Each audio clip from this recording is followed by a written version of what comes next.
you. It's strange. How many years of doing morning service? But it was a good morning. No time in the mind of God was a good morning. Yes. Not a normal Sunday morning, but it was a great morning. So welcome to the Center for Spiritual Living, Paradise. Yay! The last word, the most important word, the Paradise Center for Spiritual Living. So welcome, everyone. I am Reverend Christine Jeffers, and I'm the minister for the Center for Spiritual Living, Paradise. So happy to see all of you, and we're going to have a wonderful hour together. Invite you to stay following for the social hour and have a seat and enjoy each other's company and whatever is back there to enjoy. And Debbie, thank you very much for doing that. So just a couple of announcements. You might have received one of these when you were coming in. I don't know how much longer this is going to go on. I'm not saying I know it's going to end, but it's going to end at some point. And it is such a wonderful opportunity for you to come in anytime between 2 and 4. The next one is on the 27th, free holistic healing. All are welcome. The services that are offered are meditation, biofeedback, Reiki, mindful movement. There's counseling, and massage, and also a couple of other things. So each Saturday, the second and the fourth Saturday of the month, there was one yesterday. Anybody here yesterday? No. I know Dr. Carolyn was here helping out. Yes. Sometimes not everyone comes every time. For instance, yesterday, the people that do Reiki, they were moving, so they weren't here. But I know that when you choose to come and avail yourself of one or more of the services, that the right service will be here for you. And so I thought if you had one of these and took it home and put it on your fridge or wherever you do that to remind yourself, it's going to be 2 weeks from now, be the day before we meet again. So that is happening on July the 27th. The other thing that I want you to know is that a week from this Wednesday, we will continue, and that is the 24th, I believe. We will continue with the Wednesday mornings meeting at Sycamore Glen, and what we're going to have is called Spiritual Living Circles. And this will be an opportunity for us to have discussion about certain things related to spiritual living. And also it'll be tied into various articles in the Science of Mind magazine for that month. So there will be study guide questions, and you can come to one or you can come to all of them. At this point, we're going to do 4 consecutive Wednesdays, and then we're going to start a 3-week workshop, and then following that in September, there will be a certificated Science of Mind class called Self-Mastery. So those are some of the things that are coming up in the near future. So with all that out of the way, I'm going to ask you to stand, and we are going to sing This Little Light of Mine, and Alan's going to accompany us. And so is Debbie. Because I know you've all done this before.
Okay, well, it is time for Molly's meditation. I don't think anything else needs to be said.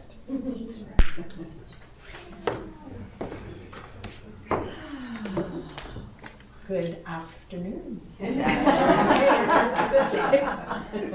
cheated, I need to go first. Good morning. And good morning. I think of us all every morning at 10 o'clock. Do you guys do that too? Yes. I wake up and there's this, preparatory time and stuff, and I'll make my coffee or tea, and then by about quarter to 10, it's just like this little feeling kind of comes over. So it was a good morning. And we come together this afternoon in the presence of love. And this is a love that heals the past and helps us co-create a future filled with abundance and joy and service. So let's take this time to come together in silence. And as I ring the mindfulness bells, allow your eyes to just gently close and ease yourself back from where you've been in the day already. Gather your energies back to your heart center. Ground yourself in this moment now. Invite your body and your mind back into balance.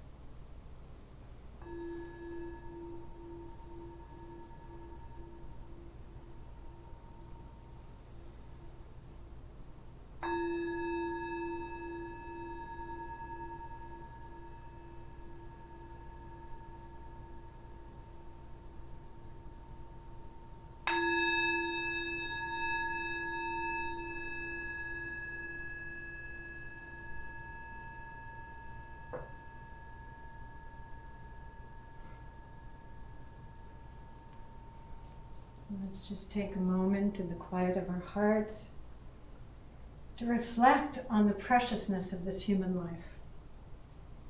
As Thich Nhat Hanh tells us, the greatest miracle is just to be alive.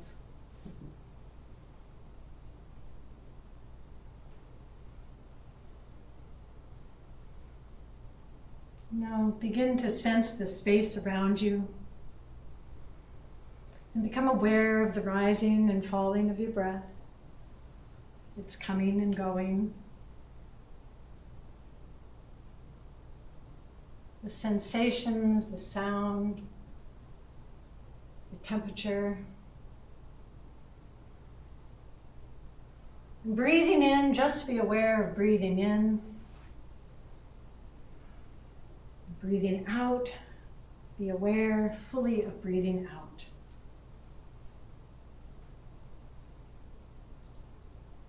And breathe all the way down to where the weight of your body rests below the base of your spine, down into the root chakra, your center of belonging. And let yourself soften and expand with the breath, taking nourishment and life force energy in.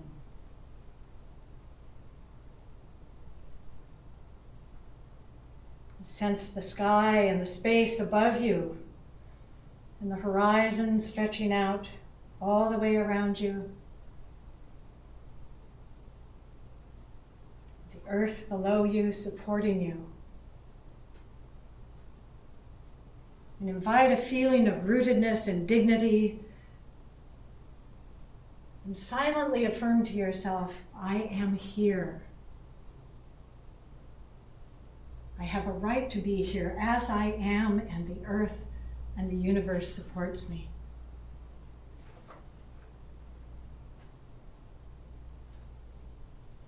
And now take a deep breath in, inhaling fully, exhaling completely, relaxing into inner space. Allowing yourself to feel comfortable and welcome in the vehicle of your body.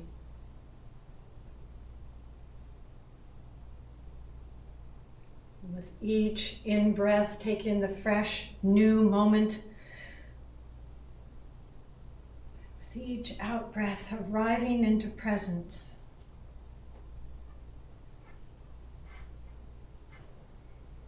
The breath has the ability to realign us at a physical, emotional, and spiritual level, rebalancing our energies, helping us to feel grounded and powerful and vibrant and graceful and whole.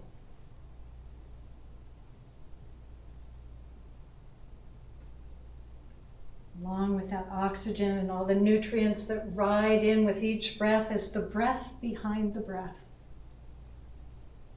sometimes called prana or life force, that life-giving medium that animates all life. Each breath is infused with God.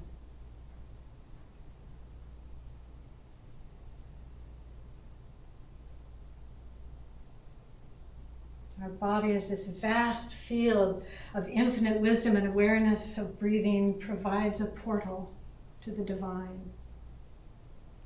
So enjoy that connection.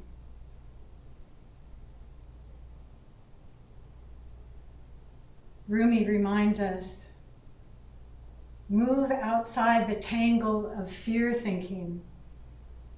Live a moment in silence. Flow down and down in always widening rings of being, and let the waters settle. And you will see the moon and the stars mirrored in your own being.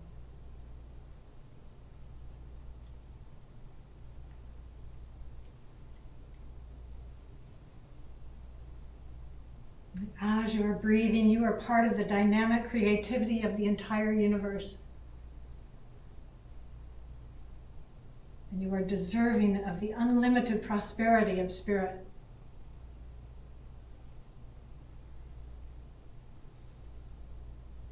You are a perfect soul, and you have everything you need already inside you.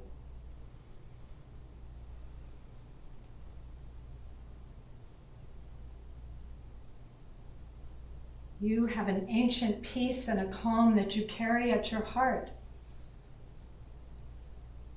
And at your very essence, you are pure love and light, and you have never known separation or otherness.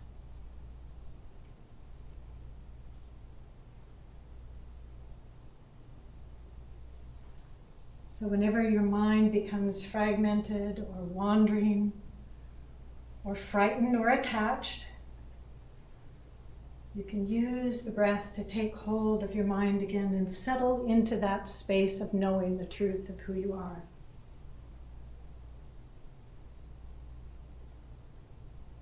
It's beyond the veil of the thinking mind. You rest in that vast, intelligent field of infinite wisdom that is always, always accessible.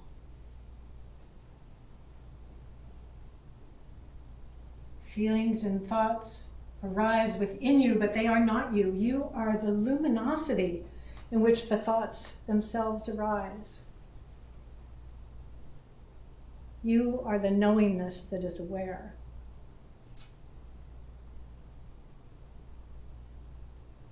Feel your connection to the divine energy and the light, and know that all is one and all is well.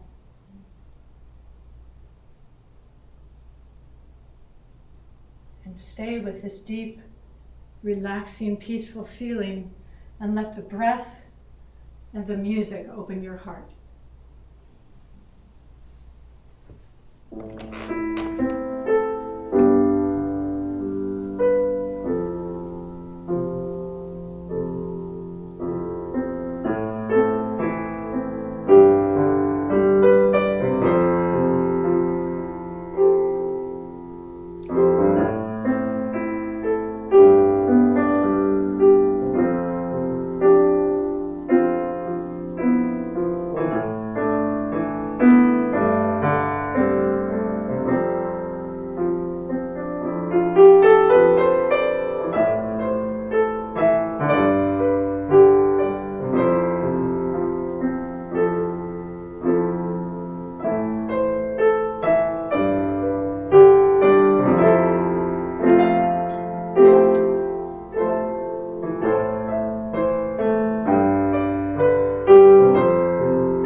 moments of meditative stillness, give us time to recognize our habits, our mind patterns. Time opens us up to choice, and choice leads us to freedom. Freedom to create a world of infinite abundance, joy, and service. So I invite you to bring your hands in prayer pose to your heart center for a moment. In quiet gratitude for your personal thanksgiving for the blessings in your life.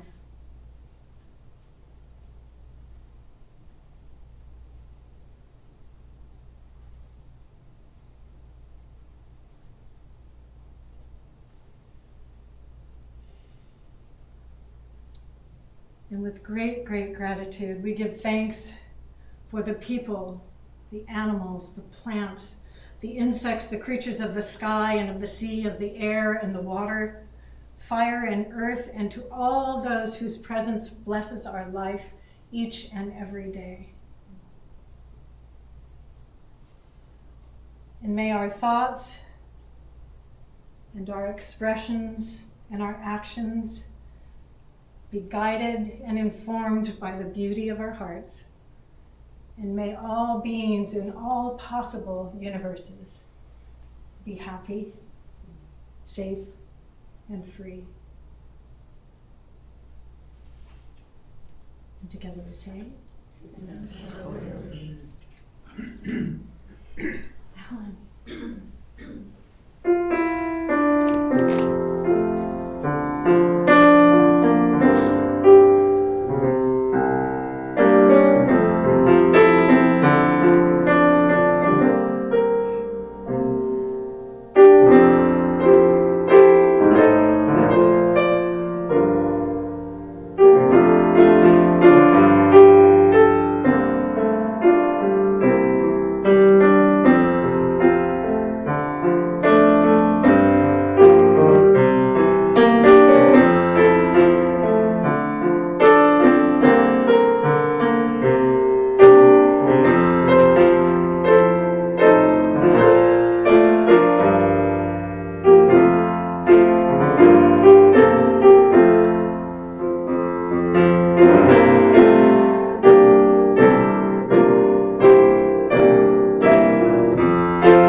Oh, that was beautiful. That was like a theme to the movie in my mind that started happening from listening to that. I saw myself just skipping down the road, and my dog was next to me, and he was going. It was fun. I liked it.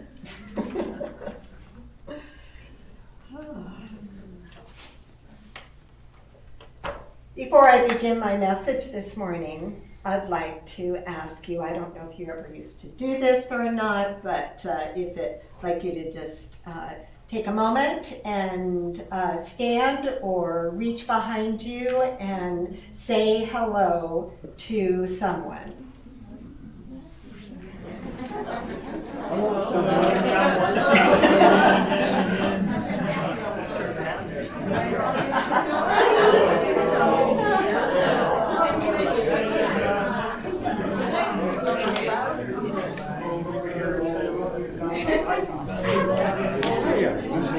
Good, thank you.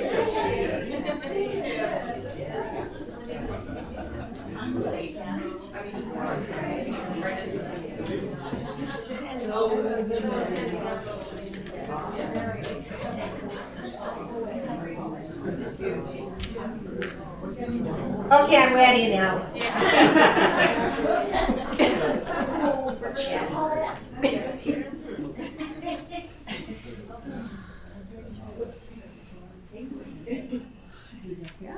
Oh, sweet.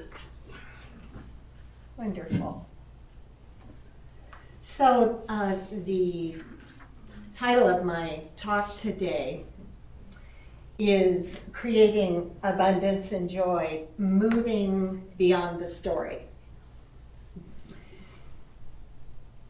So, that means that we have stories.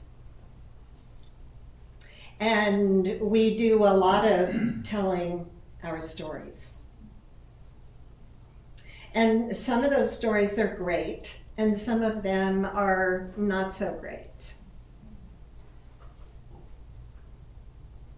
And I know for those of you whose lives have been unearthed and changed by the campfire, no matter what those circumstances, what the change has been, that there's a story that goes on with that. There's a story that goes on with the history of Center for Spiritual Living Paradise, for the Church of Religious Science of Paradise. There are stories infinite. And some of those stories, I think that when we listen to them and look at them consciously, they are very boring. They're very old. And my mind just went crazy because Natalie, hello. So a story. From the Paradise Church of Religious Science. I'm reminded of being in Science of Mind 1 and Science of Mind 2, and Natalie Levin-Foss was part of the class. Yeah, and lots of stories, huh, Natalie? Yes. And I had lots of stories. And fortunately for me, I had spiritual leaders that saw me as more than my story. And that gave me the opportunity to know that in the moment, no matter what it was that I was experiencing, that I was loved unconditionally, that I was okay, but that did not have to be my story ongoing.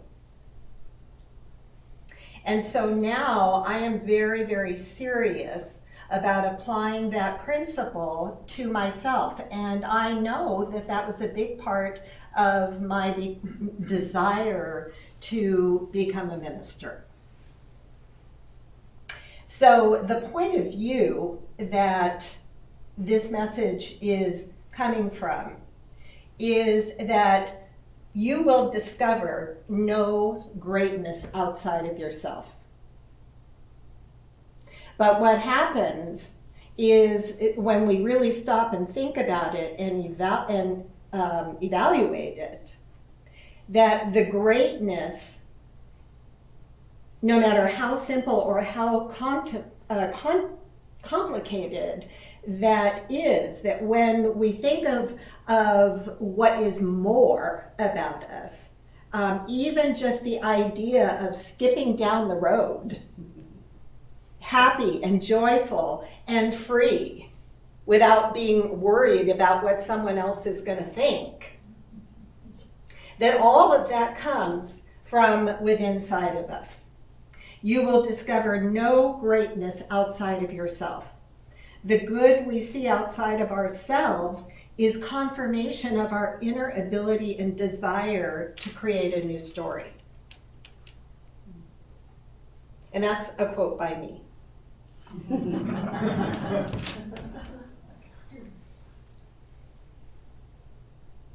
So, what is it that keeps us telling the old story, living the old story, and being fearful of, this little light of mine wants to shine, it is shining? What is the story that keeps us from letting that light shine? Not just here when we're with each other, but out there. Now, Dr. Holmes talks a lot about our thinking, right? Change your thinking, change your life. But he also says that whatever our life is, whatever is going to be, is subject to our belief. Not necessarily the belief about the thing, it's the belief about ourselves. And this is what I take seriously. And the thing about beliefs is that they're hidden. They're hidden from our awareness and false beliefs. And they are false evidence appearing real. And they always have fear around them.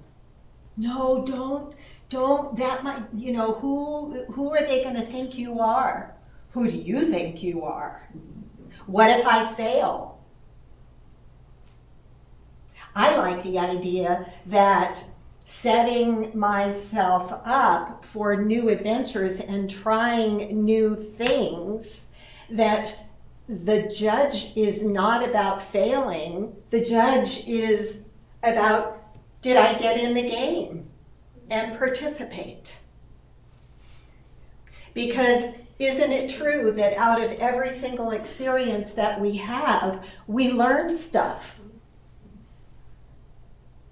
We go, oh, so I did that and I experienced myself in that situation. And how would I do it next time? Knowing what I know, because to every cause there is an effect. Right.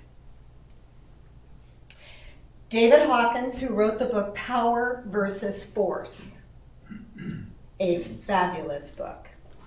And if you're in any kind of recovery program, he has written all kinds of books related to various aspects of recovery program. Actually, we're all in recovery. And here's something that he says about moving beyond our story and about hidden beliefs. Be passionate for God, not for belief systems. Be passionate for God. That is the only real decision that has to be made and can be applied to any and all situations. The question is always whether to be at the effect of the world or aligned with the truth of God instead. Because the truth of God instead is that we're loved unconditionally, and then we're set free, and we have, look at all that we have, all the worldly experiences, and at the same time knowing that we are a part of this integrated whole universe that Molly spoke about so eloquently in her meditation. And so in the world of effect, we have all of this false evidence appearing real that is demonstrating itself in all aspects of the world, and yet it does not invalidate the wholeness and the integrity of the universe. So we're given freedom. We are given such freedom to try new things. And yet we forget that. And what is it that we can set up for ourselves so that every single day, many times a day, that we're reminded that there is no failure. There is no failure. And are you having a good time at whatever it is that you're doing? Sometimes we do things that aren't giving us the best of time, but we do them because our higher self knows that it is important for us to have a good time at a larger level, like taking care of ourselves, loving ourselves with self-discipline, feeding ourselves good food, doing activities and not participating in things that drain us of our inspiration, that make us cranky and nasty and want to get down and do mudslinging. Yeah, I can tell you know what I'm talking about. So, what I want to share with you is that the Centers for Spiritual Living organization, and it's interesting the way this relates to the topic today, moving beyond your story. The home office is offering a 4-week series called Abundance Series. And this past Wednesday was the first one, and I invited your board of trustees to come on the video call, and we had for some of us, we needed to move beyond our perceived limitations of the computer and a video call and how that whole thing works. And I honor them for stretching and doing that. And we also we have titles for each week. This first one was led by Dr. Ken Gordon, who is the spiritual leader of Centers for Spiritual Living. And he was actually the spiritual leader for International Centers for Spiritual Living before, so he's been doing this for a really long time. Founding minister, he and his wife, Dr. Deborah Gordon of the Kelowna, BC Center.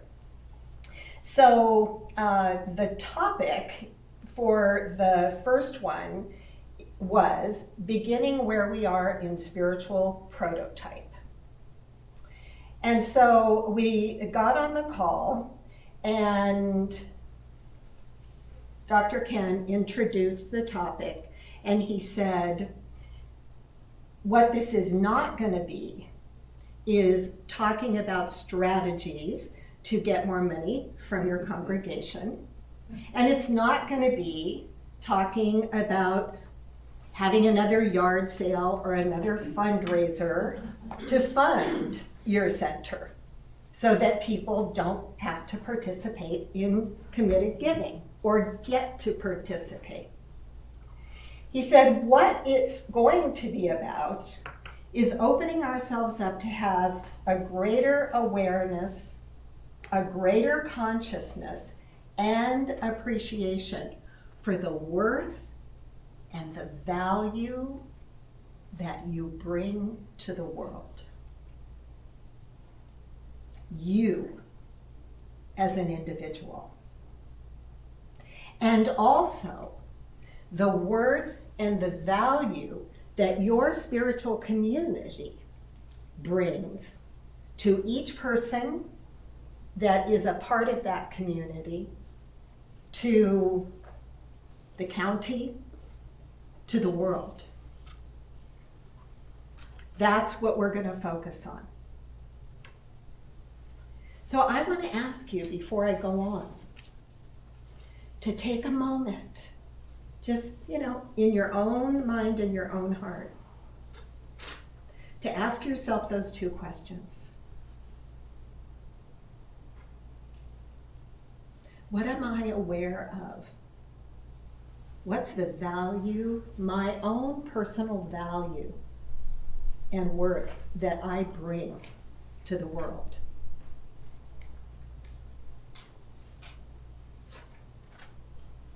And secondly, what is the worth and the value that my spiritual community brings to me?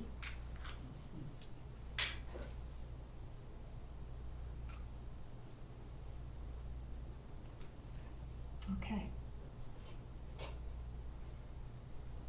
He asked us to begin to open up to knowing what that was. Now, I was taught that I give where I'm spiritually fed.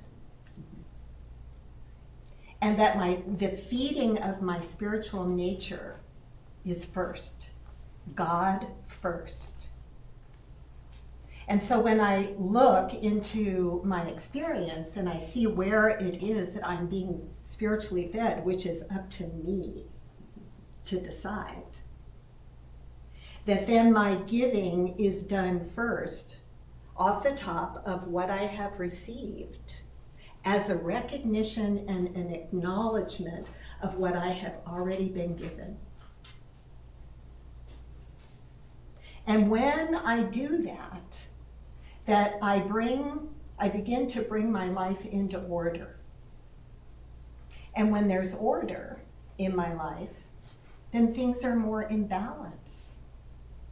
And when things are in balance in my life, there's expansion. Things grow and blossom and become larger because order, balance gives expansion. Now, Dr. Ken said two other things that we were going to do.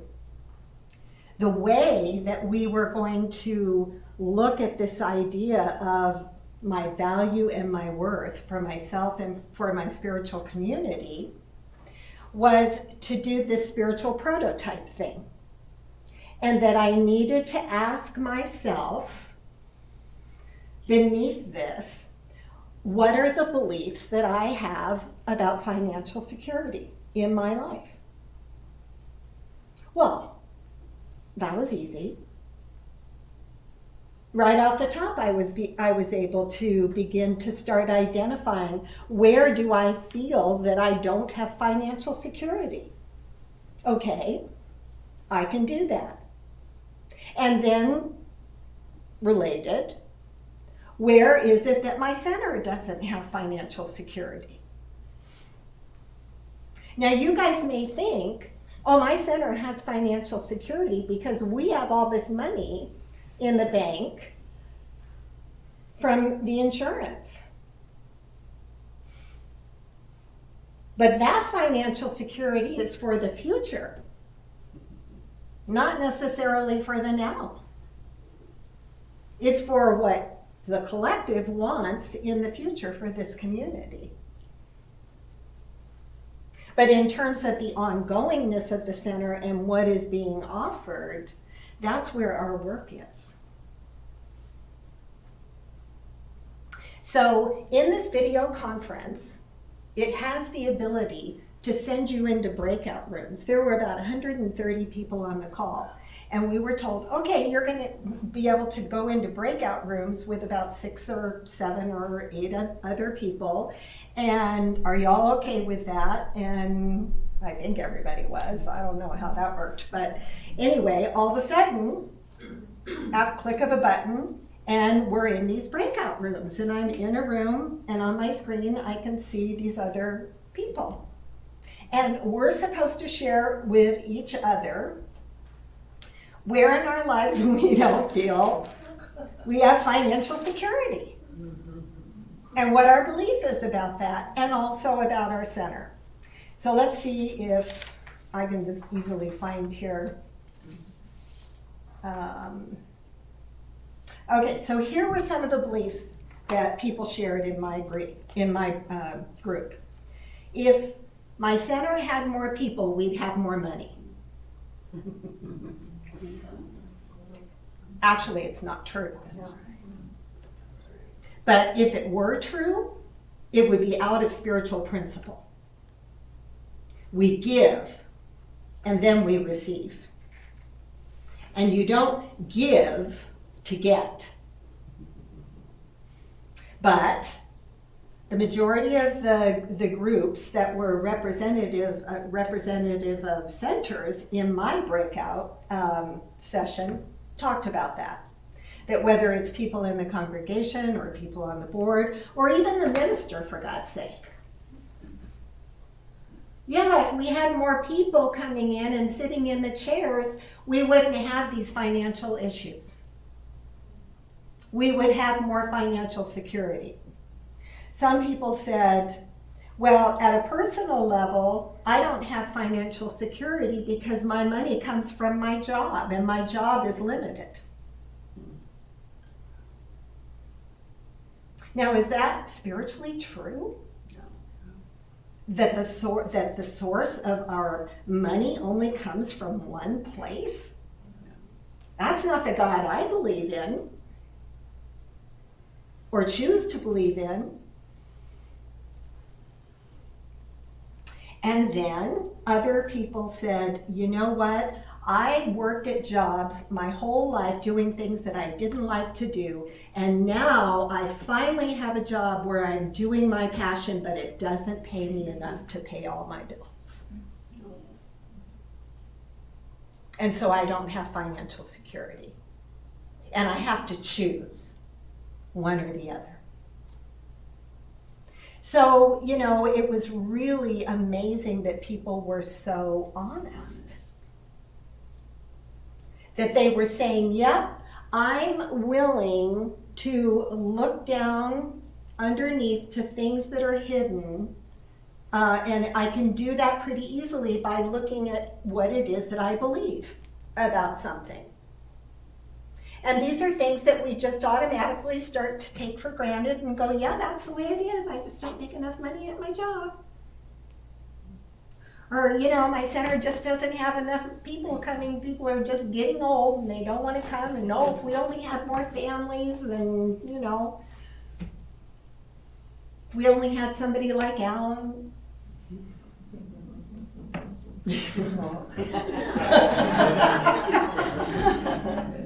Don't go anywhere.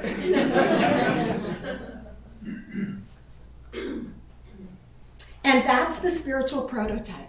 That's what Dr. Ken wanted us to see. That that's a story, that we take it for granted, and then the world of effect confirms it for us all over the place until we just start thinking, yep, that's the way it is. I mean, people have said to me, there's no good men. Like that's supposed to make me feel good? I don't think so.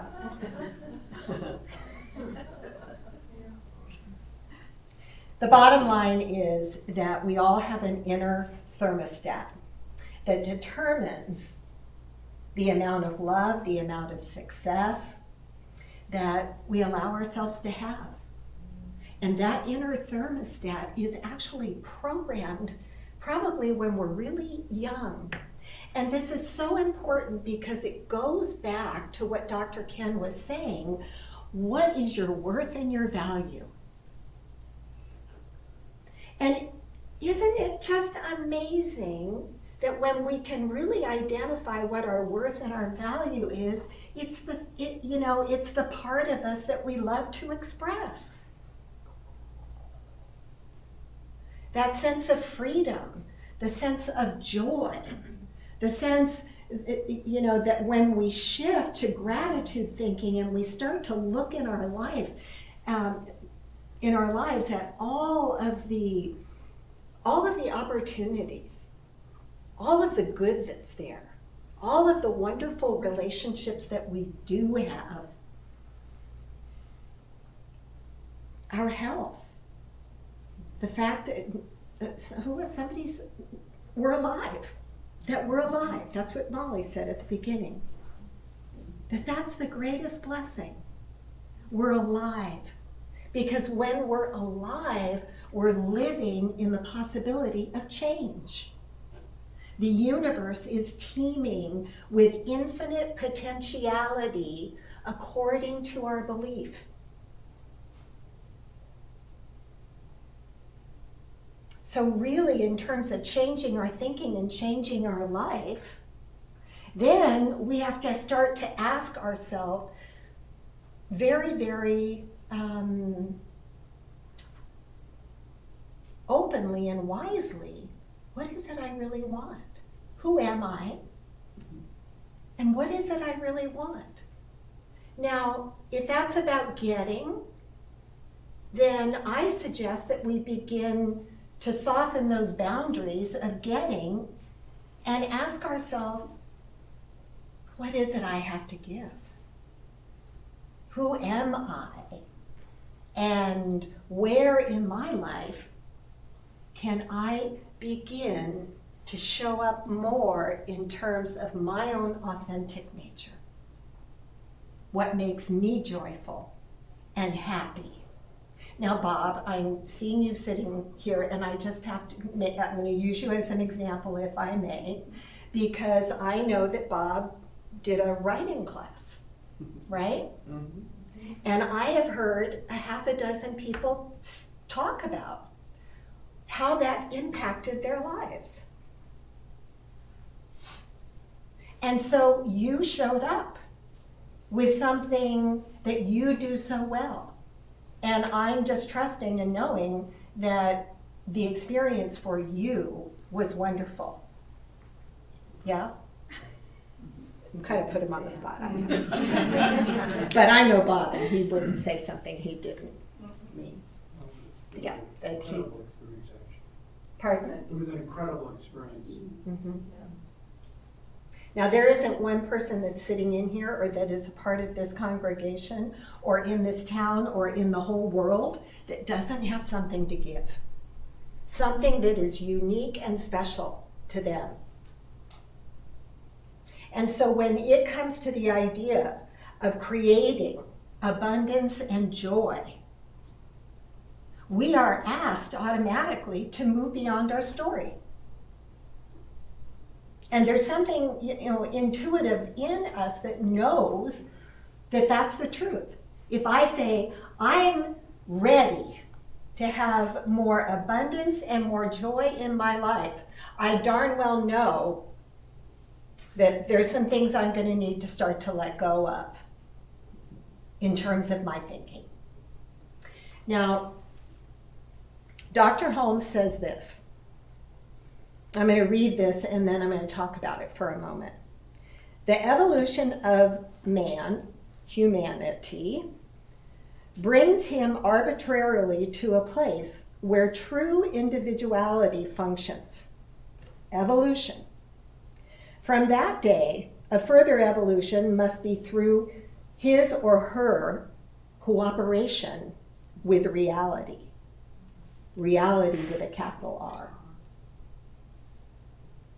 All nature awaits on man's recognition of and cooperation with her laws, and is always ready to obey his will. But man must use nature's forces in accordance with her laws, and in cooperation with her purpose, which is goodness, truth, and beauty, if he wishes to attain self-mastery. And that's from the Science of Mind textbook. And basically what that is saying is evolution has brought us, automatically, we have man, humanity, the species has evolved to a certain point, and once that point takes place, and it has quite a while ago, We must participate. We can't sit back anymore and say, well, evolution is just going to evolve me on down the road, and life is going to be better and better and better without me cooperating with the universal law. Not going to happen.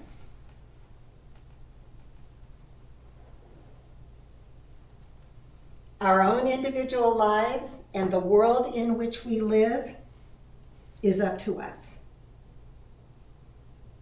Plain and simple.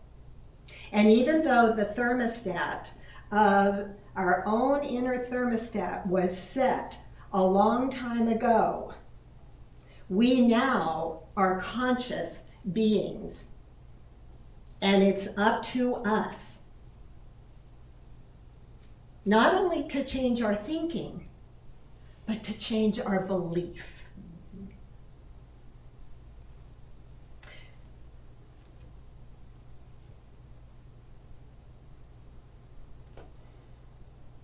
Letting go of a belief that has roots.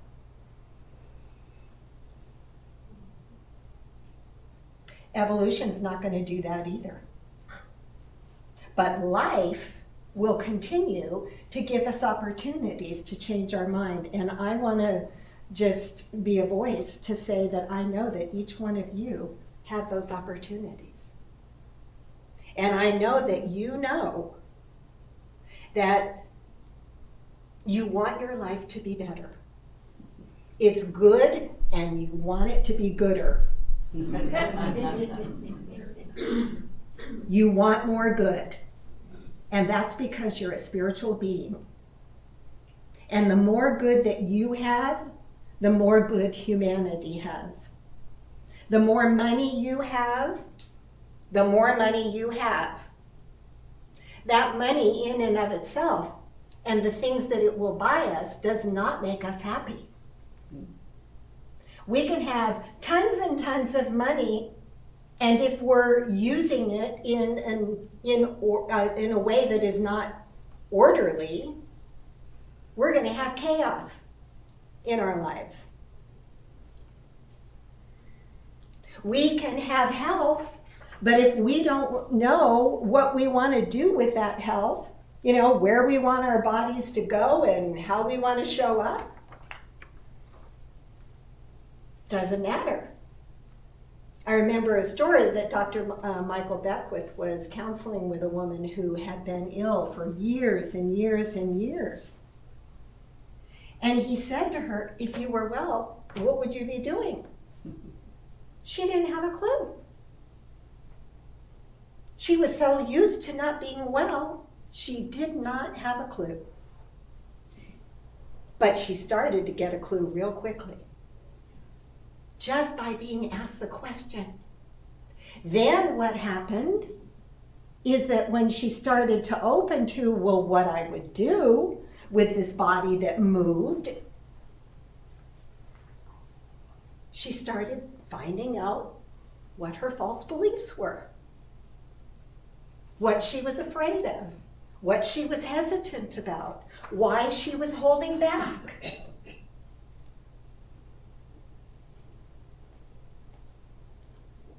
That's the spiritual prototype. Now, in closing, I want to say that I know this isn't necessarily a piece of cake. It takes commitment. You've heard that saying, the mind's a terrible thing to waste. Our life is a terrible thing to waste. Your worth and value is a terrible thing to waste. So if it seems overwhelming, then choose one thing. Start small. Be a scientist like Dr. Holmes and say, well, I'm going to see how this really works. I'm going to apply this principle.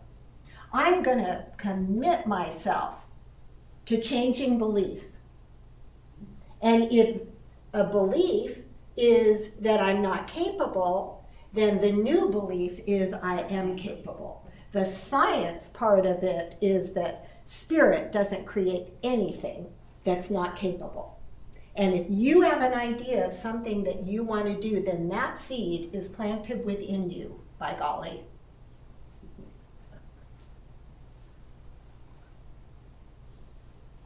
And that's the watering, the nurturing. Get your miracle grow out. Use it. Love that idea unconditionally. And know that in that process, the old story begins to fall away. Because your attention is on the new story. It's on your worth, your value, not what you think you should be doing, what you want to be doing. You, your mind, your heart, your individuality. And then you are taking evolution into your own hands.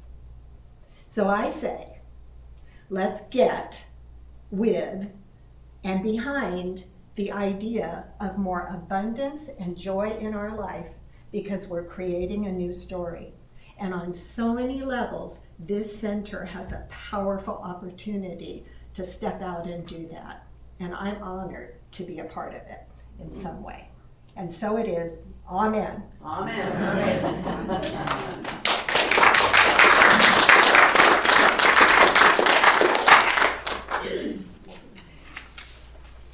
Okay, so now it's time for our offering.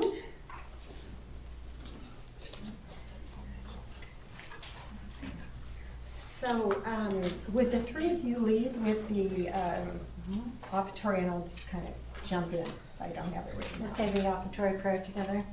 I give Thanks for the abundance that is mine to share. I give thanks for the abundance that is mine to share. I give thanks for the abundance that is mine to share. And so it is.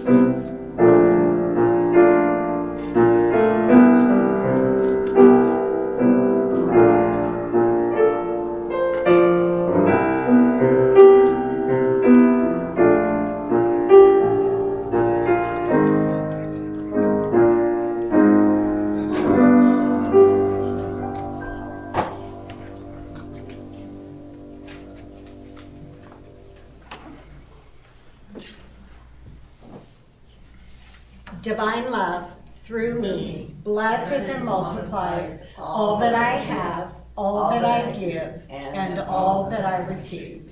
And so it is.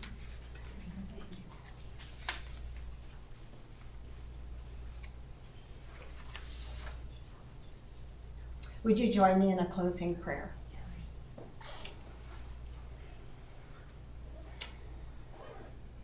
Turning within to that one life. I know that there is only one cause, one creator, to and of all things. I know that that infinite one is that divine source right here and right now that is the power of creation. I put my faith and my trust in this one. I know that I have been created in its image and likeness. I am one with the wholeness of this universal presence that is the very essence of my being. I know it is abundant, it is free, it is joyful, and it knows what it knows by means of me. I claim an abundance of resources for myself and for others. I know that this infinite resource of financial abundance is the way that life works. I know that money is God in action. I know that abundance is the very essence of the wholeness of my physical body, my mind, my choices, my life.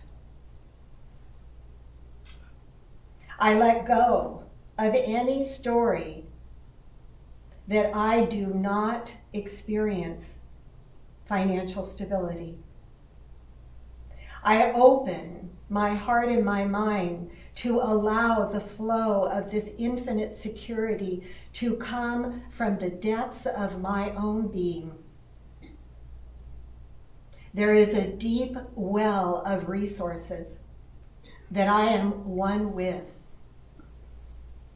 I turn within and I know that God is my source. And that this infinite nature gives unconditionally, not only by means of me, but by means of all others. There is good to be had, and I have it now. I lay claim to my divine inheritance. I accept that God's good is my good, and that I share it unconditionally. My heart is filled with gratitude. I remain open, receptive, and available to life. I allow love and good to flow from the center of my being. To open my heart, I give generously. My cup runneth over. I am rich beyond experience. I celebrate this amazing circulation of good in my life. I give, I receive with freedom, with grace, with ease.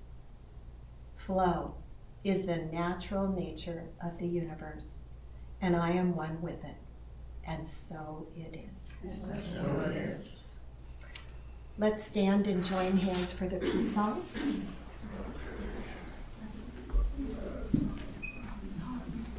I